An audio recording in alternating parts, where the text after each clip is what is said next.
광야라는 시리즈로 설교를 준비하면서 처음에 4주 생각을 했는데 보니까 예수님의 광야에 대한 것도 따로 준비를 하다가 같이 해야 되겠다는 생각이 들어요. 그래서 조금 더 많아질 수도 있겠다는 생각이 들어서 오늘 내용을 보도록 할 겁니다. 광야 그러면 무엇이 가장 먼저 떠오릅니까?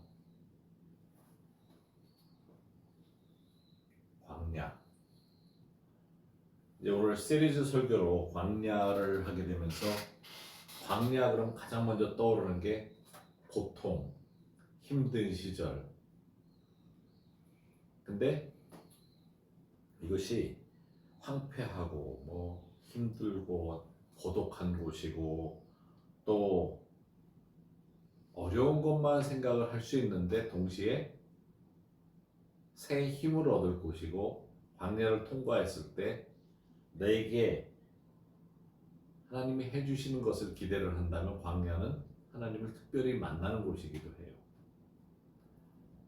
그래서 광야가 예수를 처음 믿는 사람에게는 반드시 다가오는 과정이라고 할 수 있어요. 그래서 나는 지금 광야를 한 번도 거친 적이 없으니까 편안하게 잘 살게 해주신 주님 감사합니다 할지 모르지만 그 광야가 반드시 임할 겁니다.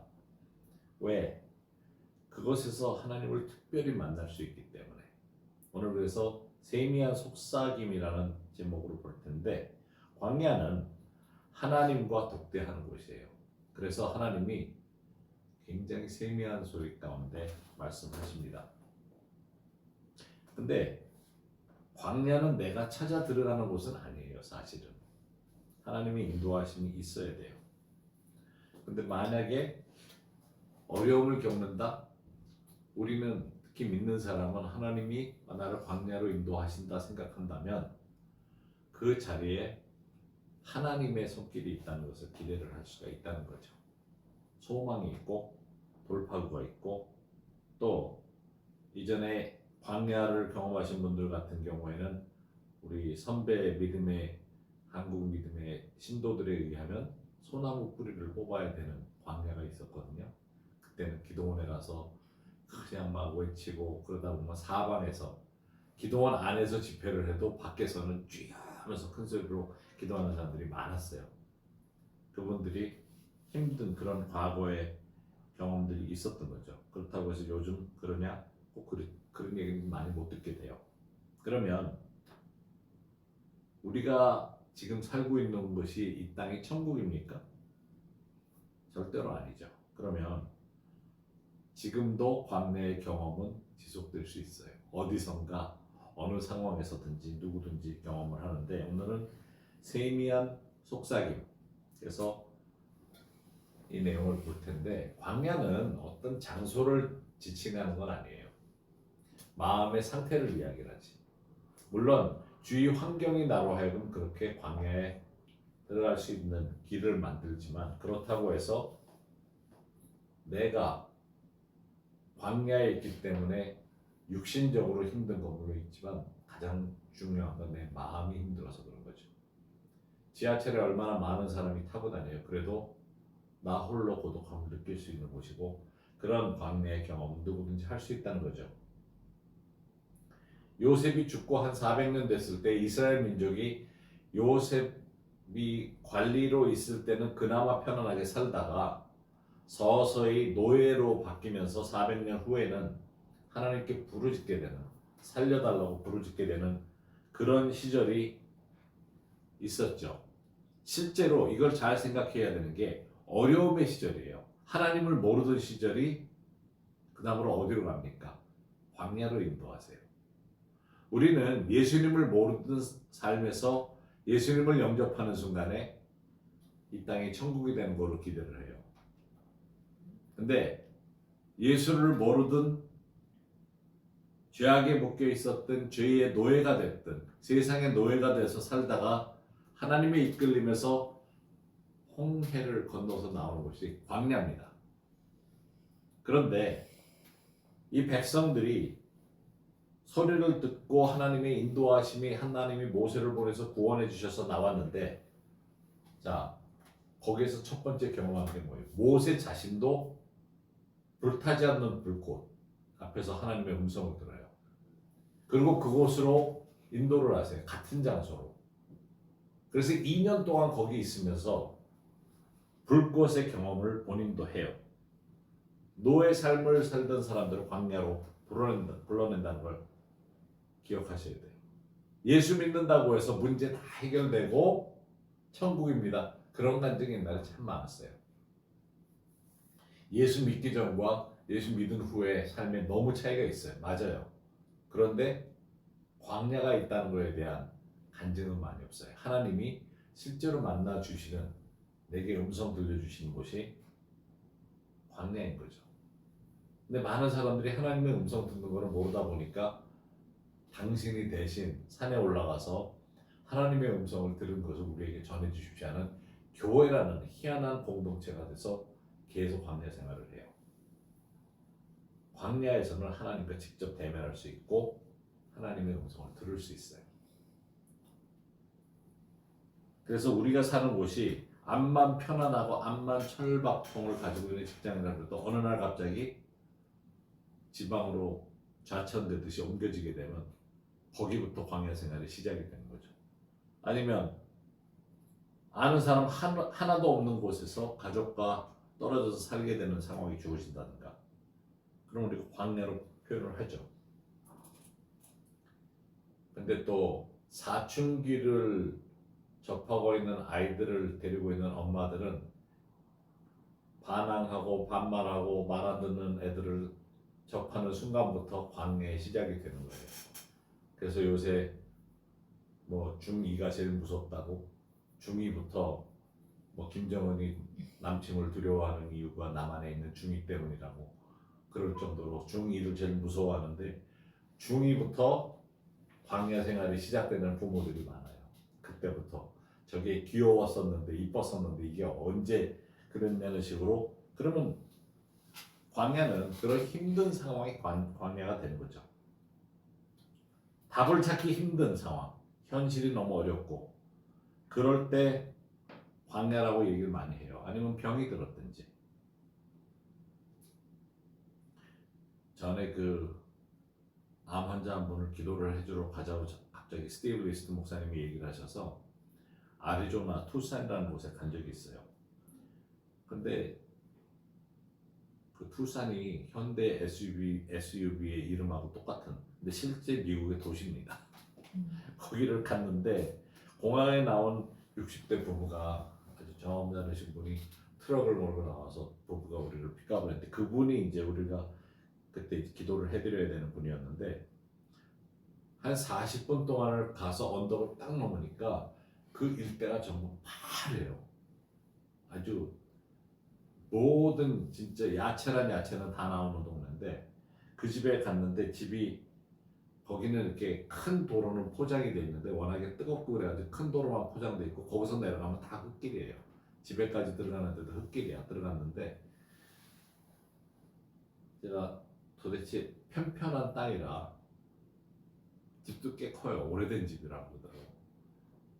그래서 그 집에서 그 할아버지한테, 그때는 제가 40대였으니까 그분한테 당신 땅이 어디까지냐고 그랬더니 씩 웃으면서 네가 우리 집을 걸어다니면서 이렇게 한 바퀴 빙 돌아서 걸어버려. 보이는 데가 다 내 땅이래. 그런데 거기가 얼마나 크냐 하면 하루에 컨테이너가 1000대가 나간대요. 매일 수확된 것을 가공을 해서 박스에다 넣어가지고 냉장으로 돼 있는 컨테이너가 1000대가 매일 나간대요. 얼마나 많은 수확이 되는지. 그게 미국의 40%인가를 커버를 하는 곳이라고 하더라고요. 채소를 전국으로 보내는데, 그 아리조나 거기서. 그래서 제가, 아니 두 분은 언제 여기를 들어오셨냐 했더니 2차 대전 후에 삽 들고 연마차 끌고 거기를 왔대. 부부가. 그래서 강물을 끌어들이기 위해서 삽으로 파서 물이 들어올 수 있는 터를 만들어가지고 그때부터 개간을 했다고 했어요. 그러면서 그 앞에 보이는 데가 하나 있어요. 집이 강에서 가까운 데 보니까 두 분이 이 물을 끌어올리기 위해서 이렇게 올라서 가지고 물방울을 돌리는 게 있더라고요. 그걸 그냥 가지고 있어 아직도. 그대로 놔뒀어. 그게 이쪽에는 밭인데 이쪽에 물을 대기 위해서 고랑을 만들었는데 물을 강에서 들어오는 물을 이쪽까지 조금 들어오게 해서 거기서 아침부터 나가서 퍼 올리면 물이 흘러서 자기네 밭으로 들어가게 해놨대. 그래서 이걸 손으로 개간했냐고 하도 내가 놀래가지고 그 말로 거기는 소 달구지를 안 쓴 게나 말을 주로 말을 써가지고 거기 돌 다 긁어내고 도랑을 만들어가지고 물이 흐를 길을 만들어서 채소를 심기를 시작했대요. 그렇게 해서 자기들이 거기를 개간을 했다고 그러더라고. 근데 지금은 그 자식들이 제 또래예요. 대학을 다 나오고 농과대학 나와가지고 GPS로 모든 거를 GPS로 한다 그래서 그건 더 놀랐어. 그러면서 그 둘째 아들이 저한테 웃으면서 와보래. 그런데 옆에서 이렇게 지금 밭을 쫙 뭘 심어놓은 데가 있어요. 그래서 옆에서 이렇게 보래. 저 끝이 안 보이는데 GPS를 가지고 인공위성 GPS로 해서 편편하게 만들어. 그렇게 해야 기계가 가서 채소를 다 거둘 수가 있다. 그래서 굉장히 놀랐는데 그렇게 힘들게 만들어 놓은 곳이 광야인 거예요. 원래는 아무도 안 사는 곳에 거기에 기회가 있는 거예요. 그 기회의 땅을 만들어서 본인이 개간을 해서 자식들과 함께 개간을 하다 보니까 주위의 사람들이 들어와서 그 일대 언덕 너머 일대까지 다 개간이 된 거예요. 그래서 모든 전국의 미국이 얼마나 큰 나라인데 그 많은 나라 3억 넘는 나라에 채소를 공급을 해요. 어마어마한 양이죠. 제가 광야를 준비하면서 그 생각이 나더라고요. 기회가 광야에 있어요. 예수님을 영접한 후에 우리의 삶은 힘들어 죽겠어가 아니라 우리한테 기회가 주어지는 곳이 광야인 거예요. 그래서 광야는 준비하는 장소입니다. 많은 사람들이 힘들어하지만 광야가 준비하는 장소라 한다면 얘기가 달라져요. 이 말씀 함께 읽도록 하십시다. 마태복음 3장 3절 그는 선지자 이사야를 통하여 말씀하신 자라 일러스되 광야에 외치는 자의 소리가 있어 이르되 너희는 주의 길을 준비하라 그가 오실 길을 곧게 하라 하였느니라. 자, 세례 요한이 사실 목회를 하려고 했으면 광야로 가지 않고 예루살렘으로 갔어야죠. 거기서 시장 어귀에서 소리를 질렀으면 더 많은 사람들이 왔을 거예요. 그런데 그러지 않고 예언의 말씀이 이사야의 말씀이 있었기 때문에 저 광야에서 부르짖는데 외치는 자의 소리라는 말은 원어로 하면 부르는 자의 소리라는 뜻이에요. 원래 이 이사야가 예언한 그 내용은 부르는 자의 소리예요.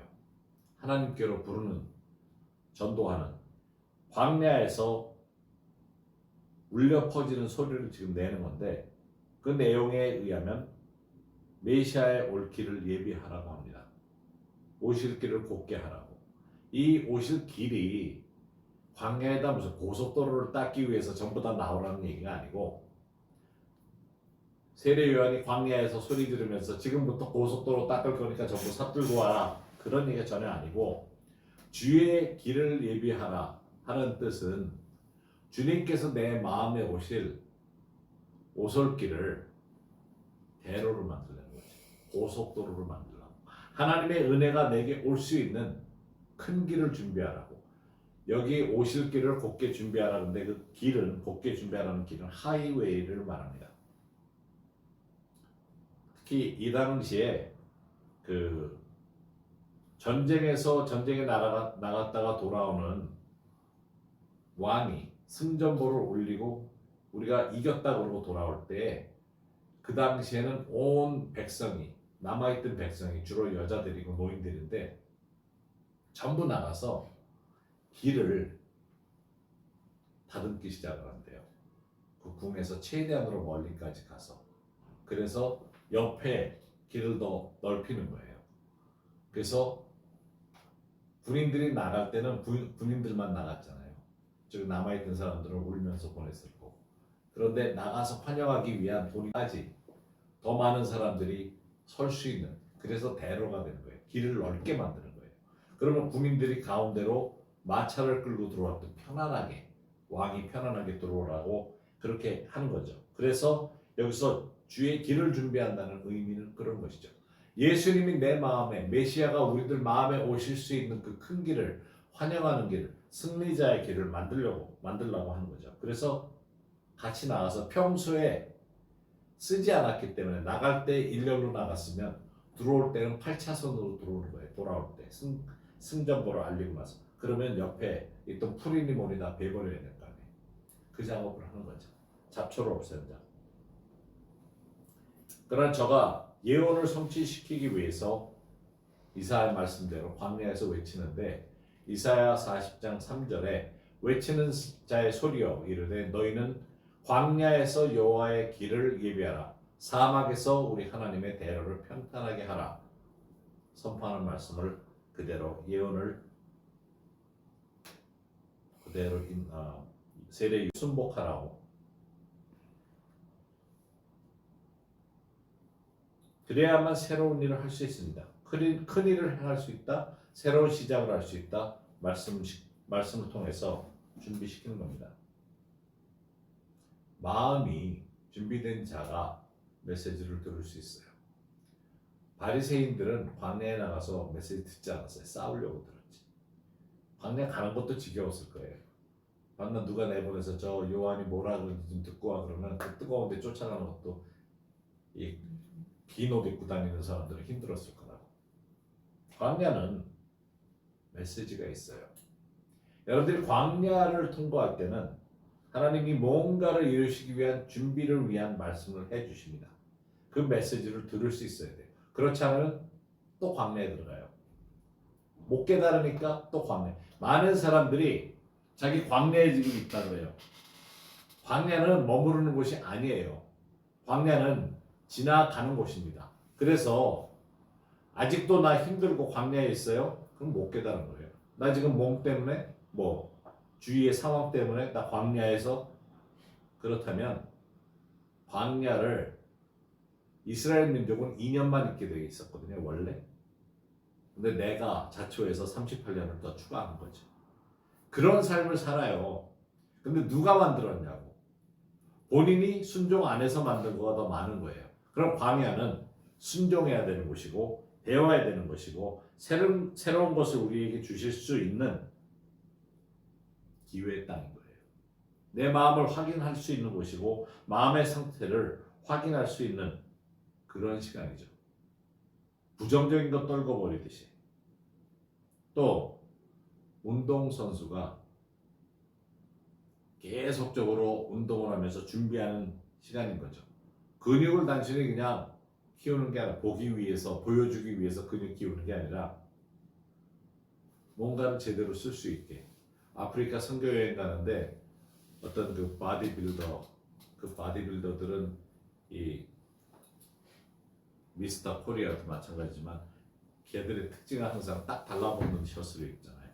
쫙 달라붙어가지고 몸의 근육이 얼마나 뺑뺑한지, 팔뚝도 이만하고 그런 거 입고 다니는데, 특히 아프리카는 오죽하겠어요. 더우니까 쫙 달라붙은 거 입고 나타나니까 거기 추장이 보고 너무 놀라는 거예요. 세상에 이렇게 큰 근육은 처음 보니까 우와 와가지고 막 만져도 되냐고, 사람 젊은 친구들도 와서 만져보면서 그럼 또 이렇게 힘 한번 좀 이만해지잖아. 팔뚝 막 근육, 가슴만, 거기다 반바지까지 입었으면 이 허벅지니 어마어마하게 큰 친구가, 와 다들 그래, 추장이 당신 그 근육 가지고 뭐 하냐, 집에서 뭐 하는 사람이냐 그랬더니 나는 이 근육 보여주기 위해서 근육 만드는 사람이라고. 그러니까 추장이 하도 기가 막혀가지고 고개를 설레설레 흔들면서 가버려요. 근육을 쓰기 위해서 키운 게 아니고 남 보여주기 위해서 했다니까. 아니 그거 땅이라도 파야지, 보여주기만 하기 위해서 너 그러고 다니냐. 물론 그것도 힘든 일이지만 권투 선수들이 계속 훈련을 하는 게 자기가 생각지도 않았을 때 근육이 익혀져 있는 근육이 주먹이 나오게끔 만들 때까지 가야 권투 선수가 되는 거죠. 똑같이 운전도 마찬가지고 우주선을 타는 우주인들도 마찬가지로 준비하는 시간을 갖습니다. 왜 그래요? 임무를 완성하기 위해서 주어질 임무에 제대로 사용되기 위해서죠. 근데 광야에서 너무 힘들어요 그러고 아무것도 안 하는 사람들은 밤낮 힘든 채로 살아요. 그래서 크리스찬으로 이거는 좀 극단적인 얘기일 수 있고 과격적인 얘기일 수 있는데 크리스찬이 되고 나서 계속 힘들어요 하는 사람들은 많은 경우에 광야에서 하나님은 2년을 계획하셨는데 본인의 불순종으로 40년째 살고 있을 수도 있어요. 준비한다는 게 얼마나 중요합니까? 우리 부부들 보면 가족 모임이든지 무슨 모임이 있으면 부인들이 준비하는 거울 앞에 시간을 많이 들여요. 많이 서 있죠. 오래 서 있어요. 남자들은 그 부인을 기다리는 시간을 많이 들여요. 준비하는 시간은 우리 인생의 한 부분이죠. 부분이에요. 그것을 통해서 광야를 통해서 하나님께서 준비 후에 쓰시는 시간은 굉장히 길어져야 되는 게 맞습니다. 사탄이 예수님이 성령에 이끌려 광야에 들어갔을 때 사탄이 와서 시험을 해요. 그때 사탄을 대적하는 방법은 예수님이 말씀을 인용을 하죠. 그만큼 말씀을 알아야 되는 시간이고 말씀을 깨닫고 있는 것을 가지고 우리 삶에 적용할 수 있는 시간인 겁니다. 재밌는 것은 예수님이 부활하신 후에 제일 먼저 어디 계셨어요? 성경에 보면 동산이라고 그러거든요. 그 동산의 모습은 하나님이 처음 천지를 창조하셨을 때 동산이었어요. 예수님이 부활하신 후에 동산에 계셨다 그랬어요. 내 몸에 손대지 말라 그러죠. 굉장히 놀라운 그 중간 과정을 다 이기신 후에 다시 부활하신 모습인 거죠. 십자가의 경험은 광야의 체험을 예수님과 홀로 독대하면서 하나님 아버지와 함께 있으면서 지나가게 된다는 것을 기억해야 됩니다. 마치 내가 기도를 통해서 광야를 다 지나쳤어. 하나님은 안 계시고 내가 다 한 것처럼. 절대로 아니에요. 간증은 하나님이 나와 어떻게 동행해 주셨는지가 중요한 거죠. 이 세상 사역을 위해서 준비시키는 것이죠. 이스라엘 민족이 이전에 예배를 알려드리면서 그 말씀을 드렸지만 하나님이 이 백성이 풀려나야 되는 이유는 내게 예배드리기 위해서라고 이렇게 말씀을 하세요. 근데 그 내용을 자세히 보면 내가 지금 종으로 삼고 있는 이 백성은 나를 예배드리기 위한 종으로 내가 데리고 나온다는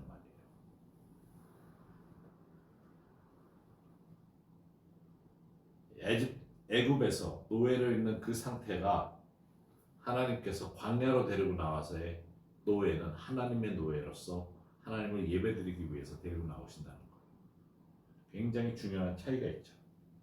그래서 우리가 올바로 알고 준비하는 그 과정이 얼마나 귀한지를 깨닫고 나가야 됩니다. 두 번째로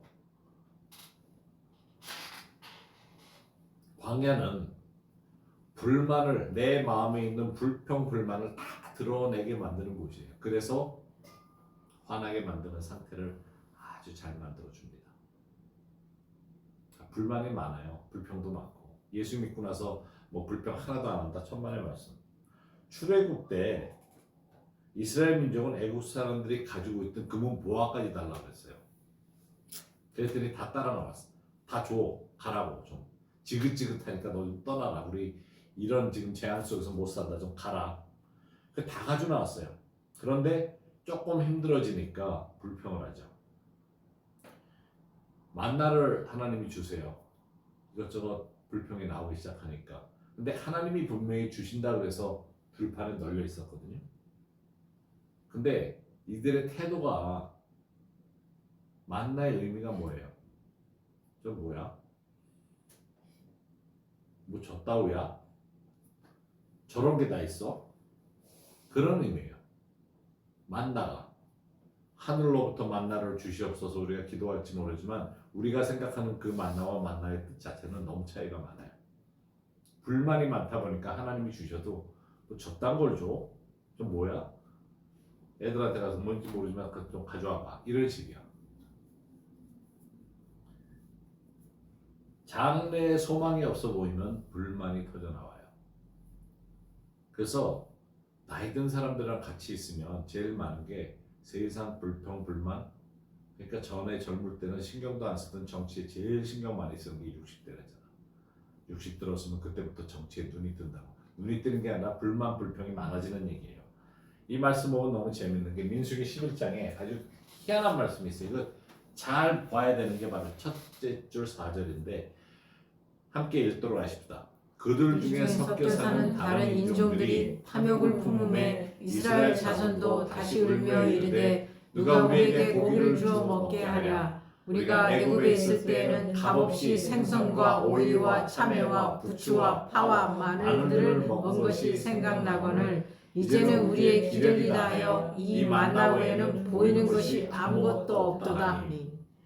와, 이거 엄청난 얘기를 하는데 여기 첫 절 4절에 보면 누가 불평을 제일 먼저 해요? 다른 인종이에요. 제가 이번에 이거 준비하면서 이게 깨달아 깜짝 놀랐어요. 이전에 못 보던 거였는데 자, 노예로 다른 인종도 있었어요. 이집트에. 다른 인종은 포로로 잡혀온 사람들이야. 이스라엘 민족은 오래 살다 보니까 노예가 됐는데 그 옆에 다른 인종도 있어서 이 사람들도 이집트에 사는 동안에 이스라엘 사람들이 갑자기 제대로 옷을 다 입고 어딜 가려고 저래? 뭐? 눈썹뒤에다 피도 발라? 자기들도 피 바른 거야. 그래서 살아남은 또 갑자기 자기 가운데 피 안 바른 사람들은 첫째가 다 죽었잖아. 그러니까 같이 놀래가지고 이스라엘 민족이 떠난다 그러니까 얼떨결에 떠난 사람들이에요. 노예 중에. 이 다른 인종들이 풀려났는데 지들이 이스라엘 민족이랑 같이 갈 필요 없잖아. 다른 데로 가고 싶은 거야. 근데 먹을 것도 제대로 그러니까 불평이 나오는 게 놀라운 게 아니 밤낮 뭐 이거 뭔지도 모르는 만나는 왜 주고 생선도 없지. 아니 광야 한복판에서 이것도 불평한 거 봐요. 생선, 오이, 참외 이거 완전히 한국말로 번역을 제대로 잘 해놨어. 부추, 파, 마늘 이스라엘 가면 마늘 안 먹어요 이스라엘 사람들. 근데 마늘까지 이게 왜냐면 다른 인종이니까. 이스라엘 가면 마늘 없어요. 마늘 먹는 거 못 봤어. 근데 응? 부추, 파, 마늘? 이게 왜 재밌냐면 다른 인종이 옆에서 불평을 해요. 왜? 탐욕이 생기니까. 불편하니까. 깜짝 놀랐어요. 이 말씀 보면서. 그러자 그 말을 듣고 그 말을 들은 이스라엘 민족들이 가뜩이나 불편한데 옆에서 꿍얼꿍얼 대고 불만을 이야기를 하니까 자기들도 맞아. 옛날에 우리 거기서 먹던 거 괜찮았는데 아니 여기 나오니까 밤낮 예배만 드리라고 그러고 먹을 거를 별로 신통치 않고 고기가 없다 그러죠. 근데 이스라엘 민족이 원래 목축 하던 사람이라 이스라엘 떠났을 때 소는 다 끌고 나왔거든요. 그래서 고기가 없는 건 아니야. 스테이크는 얼마든지 먹을 수 있어. 계속 낳고 하니까. 이거는 마음에 불만이 있으면 반항으로 가는 거죠. 불평하는 사람들은 반항을 해요. 그거 제일 제가 요즘 들으면서 웃기다 생각하는 게 60대 들어서 정치에 관여하는 사람들은 야당이 되든지 뭐 여당이 되든지 갈라져요. 근데 왜 그런가 하면 불평 때문에 그런 거예요. 불평이야. 그러면 결국은 하나님 향한 반항을 해요. 불평하는 사람들 치고 행복한 사람은 하나도 없어. 그러다 보니까 예배 드리는 것보다는 인생의 반항으로 가는 거죠. 이게 극으로 가게 돼요. 예배를 안 드려요. 예배 드리는 거를 그다지 좋아하지 않아요. 그러다 보니까 나 옛날에 열심히 교회 생활 잘했어. 이 말을 제일 많이 해. 그때가 좋았어. 마치 이집트가 더 좋아서 하는 거하고 똑같아요. 지금 똑같은 얘기를 하는 거예요. 그러면서 하나님이 인도하시는 것을 못 따라가겠다 그래요. 이게 얼마나 우리가 지금 이렇게 말씀으로 보면 이것들이 할 정도로 왜 이렇게 살지 하는데 나이 들어 보니까 그런 사람들이 옛날에 신앙생활 잘했었어 하는 사람들이 더 많아. 근데 지금은 반항이에요. 교회 안 가. 요즘처럼 얼마나 기회가 좋아. 코로나 덕에 교회 안 가가지고 교회 다 망하니까 안 가도 되는 거로 이제는 집에서 예배 드리고 유튜브 보면 되는 거야. 그런데 모세의 기도를 여기 내용이 좀 많아서 좀 작게 적히긴 했는데, 자 모세가 1인칭 내가 하는 내용으로 기도를 하는 걸 보십시다. 우리 이 내용 같이 읽어봅시다. 11장 민수기 11장 10절에서 14절 백성의 온 종족들이 각기 자기 장막문에서 우는 것을 모세가 들으니라. 이러므로 여호와의 진노가 심히 크고 모세도 기뻐하지 아니하여 모세가 여호와께 여짜오되 어찌하여 주께서 종을 괴롭게 하시나이까. 어찌하여 내게 주의 목전에서 은혜를 입게 아니하시고 이 모든 백성을 내게 맡기사 내가 그 짐을 지게 하시나이까. 이 모든 백성을 내가 배웠나이까. 내가 그들을 낳았나이까. 어찌 주께서 내게 양육하는 아버지가 젖먹는 아이를 품듯 그들 품에 품고 주께서 그들의 열조에게 맹세하신 땅으로 가라 하시나이까. 이 모든 백성에게 줄 고기를 내가 어디서 얻으리이까. 그들이 나를 향하여 울며 이르되 우리에게 고기를 주어 먹게 하라 하온즉 책임이 심히 중하여 나 혼자는 이 모든 백성을 감당할 수 없나이다. 사실 진실된 기도는 맞아요. 그렇잖아요. 아니 왜 나보고 뭐라 그래? 그런 기도잖아요. 왜 나만 가지고 그래? 요즘 그 소리 많이 하거든요. 많이 들어요. 어디서나. 내가 뭘 잘못했다고? 왜 나한테 야단이야? 홀로 감당하기 힘들다는 얘기죠. 더 이상 어떻게 해야 될지 모르는 상황에 처할 때 나오는 저절로 나오는 소리예요. 광야의 소리예요. 젊을 때는 가능성을 많이 봐요. 이것도 할 수 있고 저것도 할 수 있을 것 같아서. 나이가 들면 들수록 이게 선택의 여지가 줄어드는 것을 발견하죠. 그러면 좀 힘들어진다 생각할 때 이런 반복적으로 나오는 것들이 있을 수 있어요. 사실 저도 조금 젊었을 때 어린애들 넷 데리고 나오면서 기도가 거의 안 나와요. 하나님 그 한마디면 그 다음에 기도 할 거는 많은데 입에서 떨어지지 않을 정도로 그런 생각이 들었는데, 사실 하나님이 저에게 약속해 주셨던 성경 구절은 제가 싱글일 때도 하늘에 나는 새를 보아라 내가 너를 돌본다 먹을 것을 채워주신다는 그 말씀 하나만, 입혀주시고 먹여주신다 그 말씀 하나만 붙들었는데 진짜 먹고 입는 거, 특히 입는 거 먹는 거는 확실하게 채워주셨어요. 시애틀에서 저희가 가난한 사람들 음식을 날라다 주느라고 슈퍼마켓을 7군데를 가서 음식을 날라와야 되는데, 거기에 슈퍼마켓 중에 고급 슈퍼마켓에서는 물건을 신선한 걸 공급을 하다 보니까 너무 신선해가지고 아직 덜 익은 것들을 갖다 놔요. 그러면 우리한테 올 때쯤 되면 너무 잘 익었어. 비싸서 못 사 먹는 그 납작한 복숭아 처음 나왔어. 얼마나 단지.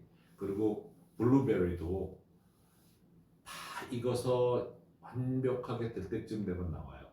처음 들어오는 건 너무 신선해. 근데 그런 것들 우리한테 오면, 오늘 미셸 같은 경우에는 다라 있죠, 이만한 거, 큰 거. 거기다 다 이만큼 들어있는 게 하나에 그때도 10불씩 뭐 이런 비쌌는데 그걸 다 털어놓고 물에다 헹군 다음에 그거를 이러고 들고서 팝콘 먹듯이 그냥 한 줌씩 이렇게 먹고 앉아 있었는데, 요즘 그 얘기를 해요. 생각보다 비싸네. 그때 많이 먹었을 때 생각을 못하고.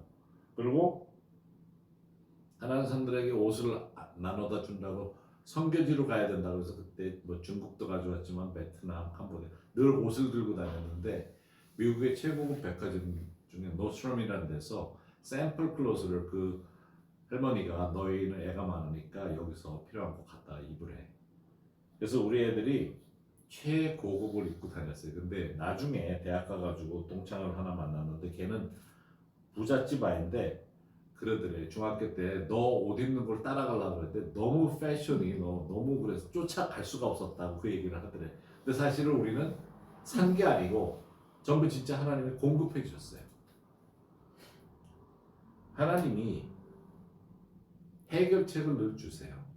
광야에 머무르라는 게 절대로 아닙니다. 어려워요. 힘든 건 맞아요. 재정적으로 힘들 수 있지만 거기서 배우고 움직여야 되는 게 더 중요한 거죠. 근데 참 이 말씀을 이렇게 보다가 그 다른 민족이 이스라엘 민족을 위해서 이렇게 불평 불만을 하다가 고기가 없다고 해서 하나님 메추라기를 엄청나게 주셔가지고 고기를 먹는 중에 이빨에 낀 채로 죽잖아요. 이 다른 민족은 이쑤시개를 쓰지 못하고 다 죽었을 것 같아요. 그 다른 민족을 제거하는 방법이었던 거예요. 불평 불만을 먹을 것 주시면서 메추라기 구이 싹 주셨는데 이빨에 낀 채로 죽어요. 그래서 하나님이 정리하실 때는 진짜 무서워요. 그래서 우리가 그걸 알고 광야 생활이 어떤 것인지 알아야 되는데 이 민수기서 이제 하나님의 응답이 오는 것을 보면 더 놀라운 것이 있는데 민수기 11장 17절에서 20절 말씀 함께 읽읍시다. 내가 강림하여 거기서 너와 말하고 내게 임한 영을 그들에게도 임하게 하리니 그들이 너와 함께 백성의 짐을 담당하고 너 혼자 담당하지 아니하리라. 또 백성에게 이르기를 너희의 몸을 거룩히 하여 내일 고기 먹기를 기다리라. 너희가 울며 이르기를 누가 우리에게 고기를 주어 먹게 하랴. 애굽에 있을 때 우리에게 좋았다 하는 말이 여호와께 들렸으므로 여호와께서 너에게 고기를 주어 먹게 하실 것이라. 하루나 이틀이나 닷새나 열흘이나 20날만 먹을 뿐 아니라 냄새도 싫어하기까지 한 달 동안 먹게 하시리니 이는 너희가 너희 중에 계시는 여호와를 멸시하고 그 앞에서 울며 이르기를 우리가 어찌하여 애굽에서 나왔던가 함이라 하라. 아니 무서운 얘기 아니에요? 더 놀라운 것은 이 기도에 대한 것을 응답을 해주시면서 하나님 답을 주시는데 그 사람들을 치죠. 불평을 없애주죠. 답을 해주시는데 이것을 빨리 배우는 것이 중요한 거죠. 이게 처음 나온 지 얼마 안 됐을 때 일어나는 일인데 고기 먹는 중에 진짜 불평하던 것들이 다 해결이 돼요. 근데 여기서 놀라운 불평은 애굽이 더 좋았다 그래요. 그런데 예수 믿는 사람들 중에 예수님 믿고 나서 삶이 예수 믿기 전보다 더 힘들다는 얘기하는 사람들이 있어요. 똑같아요. 그 사람들 하나님 축복해 주시면 이빨 사이에 이쑤시개 쓰기도 전에 진짜 데려가실 수 있어요. 조심해야 돼요. 하나님은 우리를 인도하시고 필요를 채우시고 인생의 답을 주시는 분이십니다. 그것을 하세요. 불평을 없애주세요. 또 영감을 줄 수 있는 것이에요.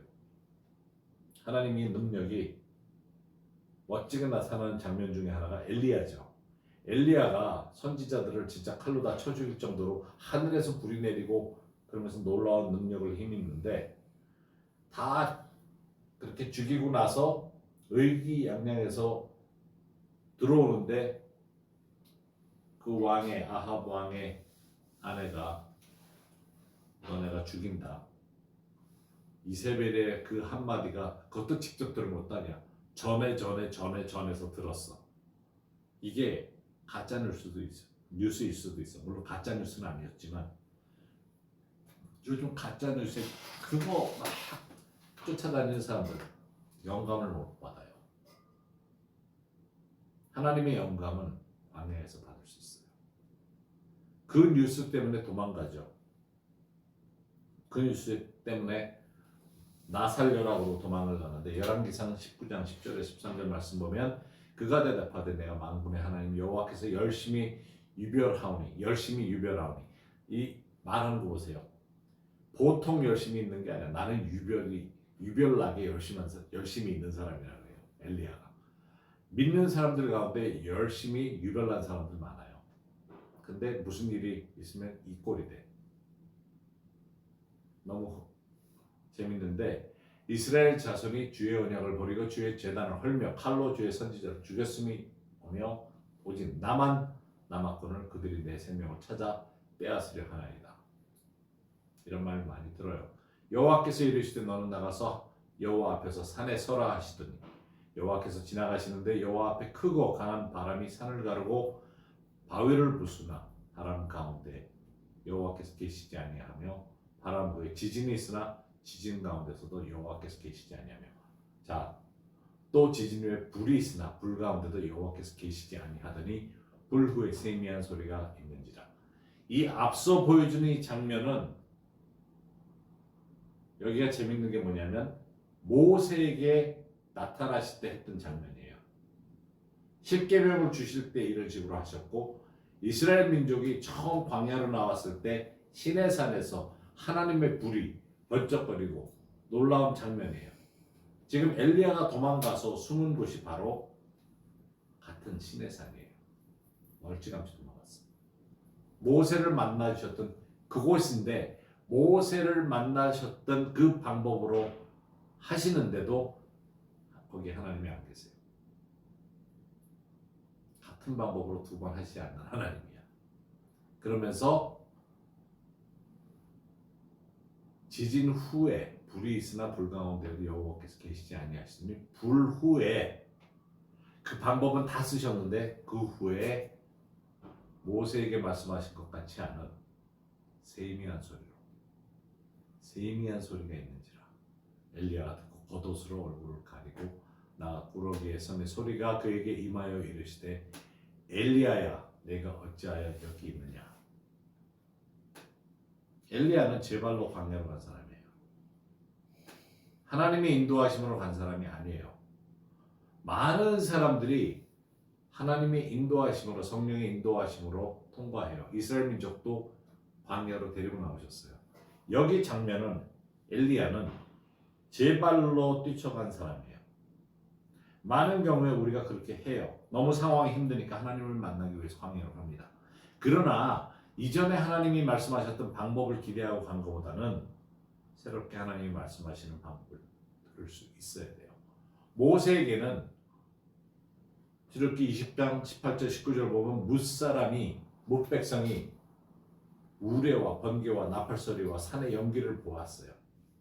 그들이 볼 때 떨며 멀리 서서 모세에게 이르되 당신이 우리에게 말씀하소서 우리가 들으리다. 하나님이 우리에게 말씀하시지 말게 하소서 우리가 죽을까 하나이다.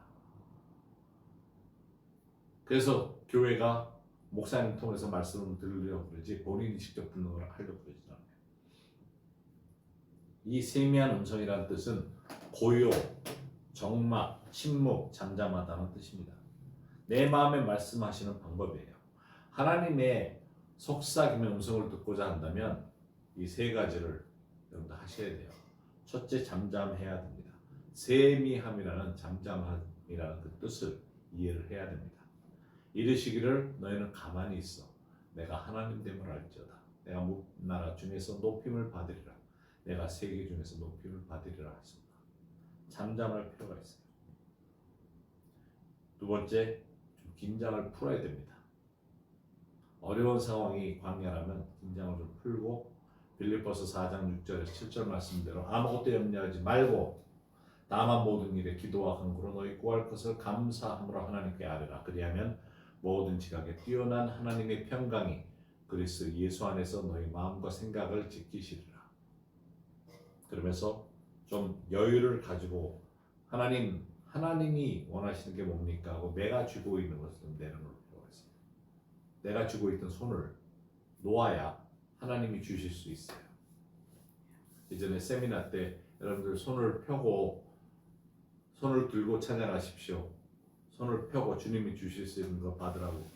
그래도 잘 못하는데 한 번은 우리 힐링룸스 거기 스포켄에 갔는데 어떤 분이 기도하는데 다이아몬드 같은 게 하늘에서부터 돌이 떨어진다고 그랬더니 전부 다 손을 탁 내밀고 찬양을 하더라고요. 근데 돌이 떨어지면 이게 튕길까봐 그다음부터 손을 자꾸 오므려. 똑 떨어지면 잡으려고. 그러니까 손을 딱 열고서 찬양을 했어요. 그래서 내가 참 속 보인다. 하나님께 가니까 속을 보이네 진짜. 아주 다 드러내 보이고 찬양을 하네. 그랬는데 진짜 하나님 앞에 우리가 완전히 손을 내가 쥐고 있던 것을 놓고 나갈 필요가 있어요. 세 번째는 들으면서 나가야 되는데 예수님이 가장 말씀 많이 하시는 내용일 수도 있어요. 마가복음 4장 23절에도 있지만 여러 군데 들을 게 있는 자는 들으라 하시죠. 우리 주변에 들려오는 소리가 너무 많아요. 요즘은 가짜 뉴스가 많잖아요. 유튜브 통해서 가짜 뉴스 분별해야 돼요. 진짜 들을 길을 가지고 주님이 말씀하신 말씀을 들어야 되는데 디모데서 3장 16절에 모든 성경은 하나님의 감동으로 된 것이 우리에게 말씀하시는 건 감동으로 말씀하세요. 교훈과 책망과 바르게 함과 의로 교육하게 유익한 것을 말씀하십니다.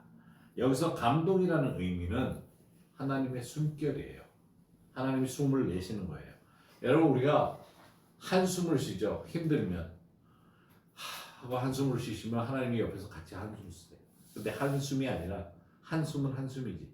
하나의 숨결이 우리에게 오면서 감동으로 하나님의 교훈과 책망과 바르게 함이 의로 교육하기 위해서 온다는 겁니다.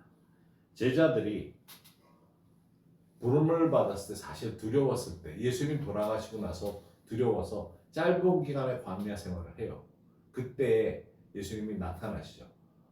요한복음 20장 21절 22절에 예수께서 또 이르시되 하면서 나타나셔서 완전히 문 닫고 창문 닫고 다 숨어있는 그곳에 나타나시면서 너에게 평강이 있을지어다 아버지께서 나를 보내신 것 같이 나도 너희를 보내노라 이 말씀을 하시고 그들을 향하사 숨을 내쉬며 이르시되 성령을 받으라. 숨을 내세요. 후 하고 그게 하나님이 진흙을 가지고 창조하셔서 내셨을 때 인간이 창조되듯이 여기서 다시 창조의 평강의 성령을 받으는 창조의 일이 있는 겁니다. 바로 이와 같은 것이 광야에서 일어나는 거죠. 우리가 힘들 때 기회가 주어지고 바로 세미한 장소에서 세미한 것을 들을 수 있는 겁니다. 이 시간 우리 기도하며 나가십시다. 하나님께 우리가 이런 상황에서 이제는 벗어나서 성숙한 자리로 가기를 원합니다. 광야는 나로 하여금 아주 중요한 곳이고 나로 하여금 성숙하게 갈 수 있는 곳이라는 걸 깨닫고 이를 향해서 나아가도록 하십시다.